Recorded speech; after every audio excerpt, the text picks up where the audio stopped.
بسم اللہ الرحمن الرحیم۔ شروع کرتی ہوں اللہ کے نام سے جو بڑا مہربان اور نہایت رحم کرنے والا ہے۔ حضور نبی کریم صلی اللہ علیہ وآلہ وسلم کی 9 مبارک تلواروں میں سے ایک کا نام البتار ہے۔ یہ تلوار سرکار دو عالم نبی کریم حضرت محمد صلی اللہ علیہ وآلہ وسلم کو یثرب کے یہودی قبیلے بنو قینقاع سے مال غنیمت کے طور پر حاصل ہوئی۔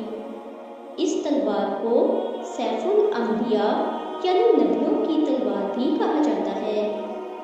اس تلوار پر حضرت داؤد علیہ السلام، حضرت سلیمان علیہ السلام، حضرت ہارون علیہ السلام، حضرت موسیٰ علیہ السلام، حضرت زکریا علیہ السلام، حضرت یحییٰ علیہ السلام، حضرت عیسیٰ علیہ السلام اور حضرت محمد صلی اللہ علیہ وآلہ وسلم کے نام مبارک تحریر ہیں۔ یہ تلوار حضرت داؤد علیہ السلام کو اس وقت مال غنیمت کے طور پر حاصل ہوئی جب ان کی عمر 20 سال سے بھی کم تھی۔ اس تلوار پر ایک تصویر بھی بنی ہوئی ہے جس میں حضرت داؤد علیہ السلام کو جالوت کا سر قلم کرتے دکھایا گیا ہے جو اس تلوار کا اصلی مالک تھا۔ تلوار پر ایک ایسا نشان بھی بنا ہوا ہے جو بترا شہر کے قدیمی باشندے اپنی ملکیتی اشیاء پر بنایا کرتے تھے۔ بعض روایات میں یہ بات بھی ملتی ہے کہ یہی وہ تلوار ہے جس سے حضرت عیسیٰ علیہ السلام اس دنیا میں واپس آنے کے بعد کانے دجال کا خاتمہ کریں گے اور دشمنان اسلام سے جہاد کریں گے۔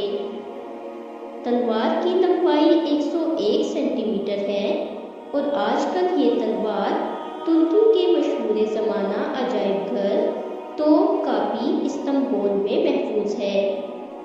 دجال کے خاتمے کے بعد حضرت عیسیٰ علیہ السلام اسی حال میں ہوں گے کہ اچانک اللہ تعالیٰ کی طرف سے ان کے پاس یہ وحی آئے گی کہ میں نے ایسے بندے پیدا کیے ہیں جن سے لڑنے کی قدرت اور طاقت کوئی نہیں رکھتا۔ تم میرے بندوں کو جمع کر کے کوہ طور کی طرف لے جاؤ اور ان کی حفاظت کرو۔ پھر اللہ تعالیٰ یاجوج ماجوج کو ظاہر کرے گا جو ہر بلند زمین کو پھلانگتے ہوئے اتریں گے اور دوڑیں گے۔ ان کی تعداد اتنی زیادہ ہوگی کہ جب ان کی سب سے پہلی جماعت بحر طبریہ سے گزرے گی تو اس کا سارا پانی پی جائے گی۔ پھر جب اس جماعت کے بعد آنے والی جماعت وہاں سے گزرے گی تو بحر طبریہ کو خالی دیکھ کر کہے گی کہ اس میں بھی کبھی پانی تھا۔ اس کے بعد یاجوج ماجوج آگے بڑھیں گے یہاں تک کہ جبل خمر تک پہنچ جائیں گے جو بیت المقدس کا ایک پہاڑ ہے اور ظلم و غارت گری، اذیت رسانی اور لوگوں کو پکڑنے قید کرنے میں مشغول ہو جائیں گے اور پھر کہیں گے کہ ہم نے زمین والوں کو ختم کر دیا، چلو آسمان والوں کا خاتمہ کر دیں۔ چنانچہ وہ آسمان کی طرف اپنے تیر پھینکیں گے اور اللہ تعالیٰ ان کے تیروں کو خون آلود کر کے لوٹا دے گا تاکہ وہ اس بھرم میں رہیں کہ ہمارے تیر واقعتاً آسمان والوں کا کام تمام کر کے واپس آئے ہیں۔ گویا اللہ تعالیٰ کی طرف سے انہیں ڈھیل دی جائے گی اور یہ احتمال بھی ہے کہ وہ تیر فضا میں پرندوں کو لگیں گے اور ان کے خون سے آلودہ ہو کر واپس آئیں گے۔ بس اس میں اس طرف اشارہ ہے کہ دجال کا فتنہ زمین تک ہی محدود نہیں رہے گا بلکہ زمین کے اوپر بھی پھیل جائے گا۔ اس عرصے میں خدا کے نبی اور ان کے رفقا یعنی حضرت عیسیٰ علیہ السلام اور اس وقت کے مومن کوہ طور پر روکے رکھے جائیں گے اور ان پر اسباب و معیشت کی تنگی اور قلت اس درجے کو پہنچ جائے گی کہ ان کے لیے بیل کا سر تمہارے آج کے 100 دیناروں سے بہتر ہوگا۔ جب یہ حالت ہو جائے گی تو اللہ کے نبی حضرت عیسیٰ علیہ السلام اور ان کے ساتھی یاجوج ماجوج کی ہلاکت کے لیے دعا کریں گے۔ بس اللہ تعالیٰ ان کی گردنوں میں نغف یعنی کیڑے پڑ جانے کی بیماری بھیجے گا، جس سے وہ سب ایک بار ہی اس طرح مر جائیں گے جس طرح کوئی ایک شخص مر جاتا ہے۔ یعنی نغف کی بیماری کی شکلیں ان پر خدا کا قہر اس طرح نازل ہوگا کہ سب کے سب ایک ہی وقت میں موت کے گھاٹ اتر جائیں گے۔ اللہ کے نبی اور ان کے ساتھی اس بات سے آگاہ ہو کر پہاڑ سے اتر آئیں گے، اور انہیں زمین پر ایک بالشت کا ٹکڑا بھی ایسا نہیں ملے گا جو یاجوج ماجوج کی چربی اور بدبو سے خالی ہو۔ پھر زمین کو حکم دیا جائے گا کہ اپنے پھلوں یعنی اپنی پیداوار کو نکال اور اپنی برکت کو واپس لا۔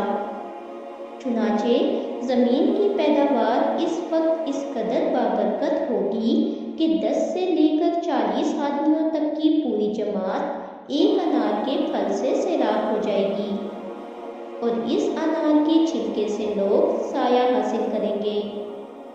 نیز دودھ میں برکت دی جائے گی، یعنی اونٹ اور بکریوں کے تھنوں میں دودھ بہت ہوگا، یہاں تک کہ دودھ دینے والی ایک اونٹنی لوگوں کی ایک بڑی جماعت کے لیے کافی ہوگی۔ دودھ دینے والی ایک بکری آدمیوں کی ایک چھوٹی سی جماعت کے لیے کافی ہوگی۔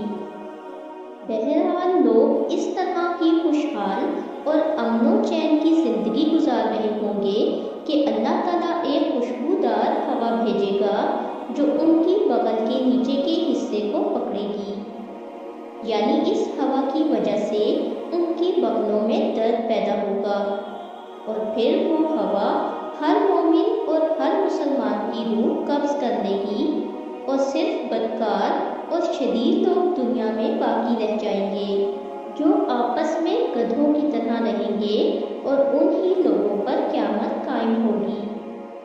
اس پوری روایت کو مسلم نے نقل کیا ہے۔ اگر آپ کو ہماری ویڈیوز اچھی لگتی ہیں اور آپ نے ابھی تک ہمارا چینل سبسکرائب نہیں کیا تو برائے مہربانی چینل کو سبسکرائب کر دیں اور ویڈیو کو لائک کر دیں۔ شکریہ۔